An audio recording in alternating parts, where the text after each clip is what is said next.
Hello YouTube family, कसे आहात तुम्ही? तर माझं नाव आहे सुषमा धुमाळ. तर आज दिवसभर मला काही ब्लॉग काढायला जमलं नाही, कारण की आज आहे आमच्या घरात सगळी साफसफाई चालू होती आणि पूर्ण दिवस माझा त्याच्यातच गेला. काल पण पूर्ण दिवस त्याच्यातच गेला. आणि शिवाय आता पार्लरचं काम चालू असल्यामुळं, सीझन पण चालू असल्यामुळं मला काही टाईम मिळत नव्हता ब्लॉग काढायला. तर आता फ्री झाले, तर मग म्हटलं चला आपण थोडासा ब्लॉग काढू. तर आपल्या यूट्यूब फॅमिलीला सांगू आपण आज दिवसभर काय काय केलं. तर आज सकाळपासनं, म्हणजे आज जाऊ द्या, काल सकाळपासनं उठणं, परत आता पार्लरचं काम चालू आहे, पार्लरमधलं सीझन चालू आहे, ते काम करणं, परत साफसफाई. आता तुम्हाला बऱ्यापैकी लेडीज 16 सोमवार करत असतील. कोणी कोणी श्रावण महिन्यापासून पण करतं, म्हणजे खरं तर त्याचं श्रावण महिन्यामध्ये त्याचं फळ चांगलं असतं. पण कोणी कोणी नवीन वर्षामध्ये करतं, कुणाला म्हणजे असं म्हणजे खरं तर नवीन वर्ष किंवा श्रावणमध्ये, खरं श्रावणमध्ये त्याचं फळ चांगलं मिळतं. पण माझी इच्छा झाली नवीन वर्षात करायची, तर मग मी ती आता उद्यापासनं, पहिल्या सोमवार तर उद्यापासनं मी करणार आहे. आणि जिथं मंदिरात मी जाणार आहे शंकराच्या, जे कपालेश्वर म्हणतात, कपालेश्वर. परत तुम्हाला बऱ्यापैकी मंदिरं मी दाखवेल, तिथं मी ब्लॉग काढेलच. त्याची पण तुम्हाला एक अपडेट देईलच मी, कोणत्या ठिकाणी काय ठिकाणी म्हणजे जाणार आहे पूजाला वगैरे. तर तिथं पण जाणारच आहे, तिथले पण तुम्हाला अपडेट दाखवणार आहे. तर आज पूर्ण दिवस आमचा त्याच्यातच गेला बऱ्यापैकी. म्हणजे खूप कडक उपवास असतात, पण जे उपवास धरतात त्यांचं चांगलं होतं, हे ऐकलेलं आहे मी. ज्याची परिस्थिती गरीब असलेली, त्यांच्या मुलांबाळांवर थोडंसं काही असेल तर ते निघून जातं.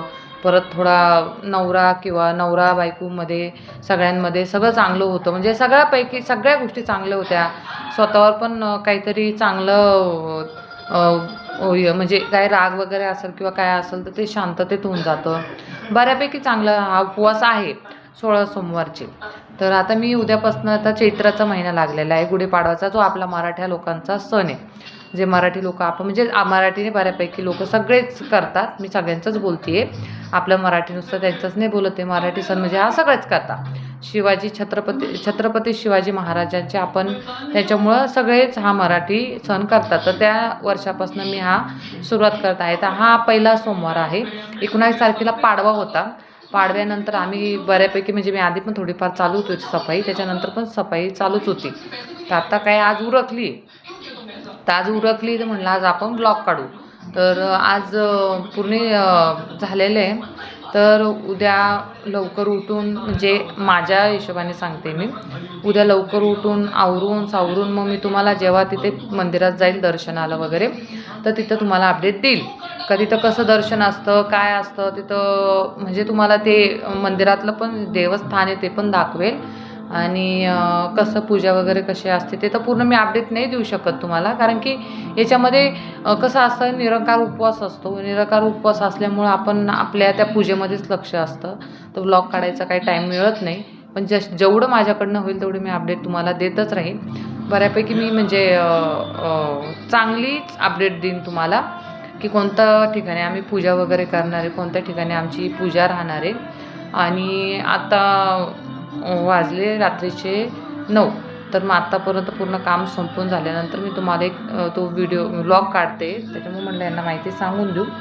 तर बऱ्यापैकी माझी तयारी झालेली आहे, तर मी तुम्हाला ती तयारी पण दाखवून देते. तर हे बघा, आपलं एवढं सामान पूर्ण, म्हणजे ते मी फक्त हे करून ठेवलेलं आहे, म्हणजे फक्त आपलं काढून ठेवलेलं आहे. आता ती सकाळी उठून सगळी त्याची पूजा वगैरे सगळं करणार आहे. पूजा वगैरे झाल्यानंतर मग तुम्हाला समजेलच का आपण कसं करणार, काय करणार. पण जे बी उपवास करशाल ना मनापासून, खूप चांगला आहे. मला अनुभव तर नाही आलेला आहे, पण मी जसं करते उपवास, म्हणजे मी जसं बोलले तोंडातून काढलं आहे, तर बऱ्यापैकी मग आमच्यामध्ये सुधारणा आहे. म्हणजे सगळं सुख समृद्धीत होऊन जातं, सगळं सुखाने होतं. काही नवरा बायकोचे भांडण, मुलांबाबतीत काय, परिवारासाठी खूप चांगला आहे. तर जे बी करतील ना लेडीज, खूप छान आहे. खरं तर श्रावणपासून सुरुवात केली ना, तर ते पण चांगलं आहे, त्यांचं फळ लगेच मिळतं, हे नक्की.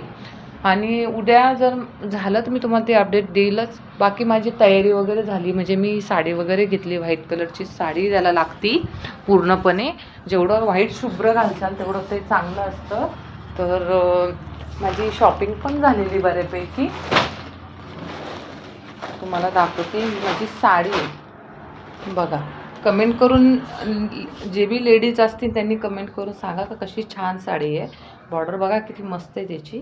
तर म्हणजे एकदम सिम्पल आणि हलकी. कसं आता उन्हाळ्याचे दिवस आहे, तर उन्हाळ्यामुळे ना तर आपल्याला जड काही झेपत नाही, शिवाय असं इरिटेट होतं. तर साडीच्या मुली ज्या लेडीज ड्रेस घालतात त्यांना कदाचित कधीतरी साडी घालावी लागती. तर ती साडी घातली का त्यांना हेवी वाटते. ती जास्त हेवी पण नाही आहे आणि जास्त हलकी पण नाही, म्हणजे घातल्यावर एकदम हाय म्हणजे एकदम छान दिसते आणि सूत पण त्याचं हलकं आहे.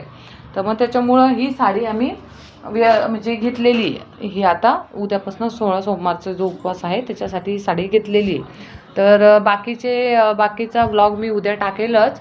त्याच्यासाठी तुम्हाला मी सांगेलच, आपली अपडेट देतच राहील. जेवढं शक्य होईल तेवढं टाकेल, बाकी तर नाही सांगू शकत, पण जेवढं माझ्याकडनं होईल तेवढं मी टाकेल. तर बाकी बास मी इथेच संपवते. बाकी आपण उद्या मिळू, उद्या भेटू. माझ्या जर शब्दात काही चुका होत असतील तर मला सांगा, मला माफ करा. कारण की मी अजून नवीन आहे. नवीन मला बोलायला थोडंसं अडगळतं. कसं असं नवीन यूट्यूबवरला बोलायला थोडासा हे होतं. तर मी उद्या तुम्हाला टाकेलच. बाकी काळजी घ्या, मस्त व्यवस्थित राहा, मस्त खुश राहा, आनंदित राहा, एकदम नो टेन्शन घेऊन राहा. बाकी चला बाय.